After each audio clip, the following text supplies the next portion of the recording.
আচ্ছা, আপনি কি বলতে পারেন যে আপনার বাড়ির প্লাস্টার গুলো কেন খসে পড়ে গেল? অথবা আপনার ওয়ালটা কেন ড্যাম হলো? অথবা আপনার ওয়ালের প্লাস্টার গুলো খসে পড়ে যায়, রং নষ্ট হয়ে যায় কেন জানেন? অনেকগুলো রিজন হতে পারে। এই কারণগুলো জানার জন্য একজন ইঞ্জিনিয়ারের শরণাপন্ন আপনাকে হতে হবে।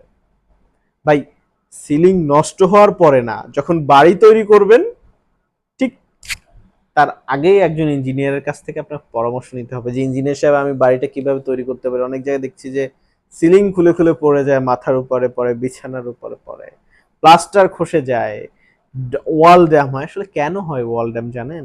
বেশ অনেকগুলো কারণ আছে। বলবো একটু? প্রথম থেকে বলি।